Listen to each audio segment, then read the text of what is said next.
होगा, एक पारदर्शी तरीके से नौकरियां दी जाएंगी। पवन जी, जिस विधानसभा में आप बैठे हैं, यहाँ से जो कांग्रेस की प्रत्याशी है वो वाल्मीकि बस्ती में जाती है और माला पहनने से मना कर देती है। ऐसा कौन था? कुछ भी नहीं। विधानसभा सुमित्रा सिंह कैंडिडेट है। मैं उनके साथ बयानबाजी क्यों आ रही है सर? बयानबाजी ये है कि हम ये आश्वस्त कर रहे हैं आपको कि हम नौकरियां दिलवाएंगे।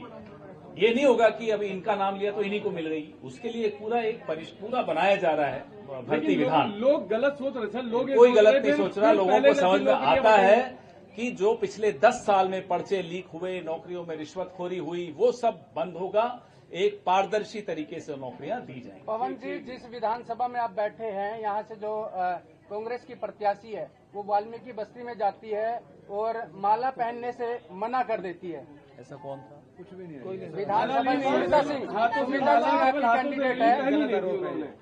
मैं उनके साथ होता हूँ जी चुनाव में। ये बैठे मधुबाजी एक भी मेरे को ऐसा वक्त ये वीडियो है सर, कई बार वीडियो वायरल 11 बजे तक वो अपनी विधानसभा में काम करती है। ऐसा कुछ भी हमारे यहाँ किसी भी नेता की मानसिकता ऐसी सर, नहीं वीडियो है। दिखा दें, आपको वीडियो दिखा दें।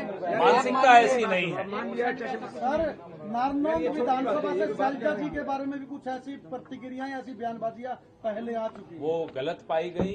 वो हमारे कोई नेता ने इस तरह की बात नहीं की और ना कोई कर सकता है। ऐसी मानसिकता नहीं होती हमारे।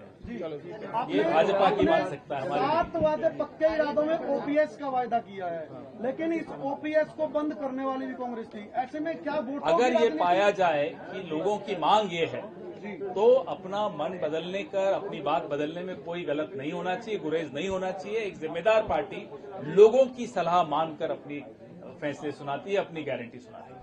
जी, आपने पेंशन बढ़ाने की बात की, 6,000 पेंशन आप करेंगे, लेकिन 4 से 14 साल जो 2014 का 10 साल का कार्यकाल था, उसमें हुड्डा साहब महज 700 रुपए बढ़ा पाए।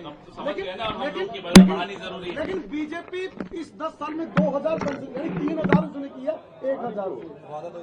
तो यही जो मतलब फरी बीज यानी मुफ्त की रेवड़ियों का जो बीजेपी करे तो उनकी तारीफ, हम करें तो रेवड़ी। ये तो नहीं होगा। अब बीजेपी भी तो कर रही है, हमसे सीख रही है ना। ये प्रिंट मीडिया से मेरा आग्रह है, अगर वो सवाल कोई लेना चाहते हैं तो प्लीज प्रिंट मीडिया। हमारी गारंटीज बहुत प्रचलित हो रही हैं, प्रचार उनका अच्छा हो रहा है, लोगों को ये बात समझ में भी आ रही है। लोग चाहते हैं कांग्रेस जीते और 10 साल जो परेशान हुई हरियाणा के लोग, वो किसान हो, पहलवान हो, जवान हो, वो सब मन बना चुके हैं कि परिवर्तन लाना है। सर, कल गृह मंत्री इसी जिले के साथ में आए थे, उन्होंने कह रहे थे राहुल गांधी विदेश जाकर के ओबीसी के आरक्षण को खत्म करने की झूठ बोलते हैं। देश का गृह मंत्री झूठ बोले तो इससे ज्यादा शर्मनाक बात देश के लिए क्या हो सकती है, बताइए। वो ये भी कह रहे हैं कि 24 फसलों की हम गारंटी के साथ एमएसपी पे। कहाँ गया एमएसपी का कानून? एमएसपी बनाने के लिए कानून का वादा किया था, 2 साल हो गए, कहाँ है पूछिए। निर्मला सीतारमण के ऊपर बॉन्ड, इलेक्ट्रल बॉन्ड को लेकर के एफआईआर हुआ है, इसको लेकर क्या कोर्ट का आदेश हुआ है एफआईआर करने के लिए, और ये एफआईआर सिर्फ निर्मला जी पर नहीं होनी चाहिए, भारतीय जनता पार्टी के अध्यक्ष पर होनी चाहिए, प्रधानमंत्री और गृह मंत्री पर होनी चाहिए। सर, जिस तरह से कांग्रेस के अंदर गुटबाजी कहीं कोई गुटबाजी नहीं है। घोषणा पत्र जारी होना था जिसमें सब अपने अपने इलाकों में अपने अपने कार्यक्रम के हिसाब से प्रचार कर रहे हैं, इसमें कोई गलत बात नहीं।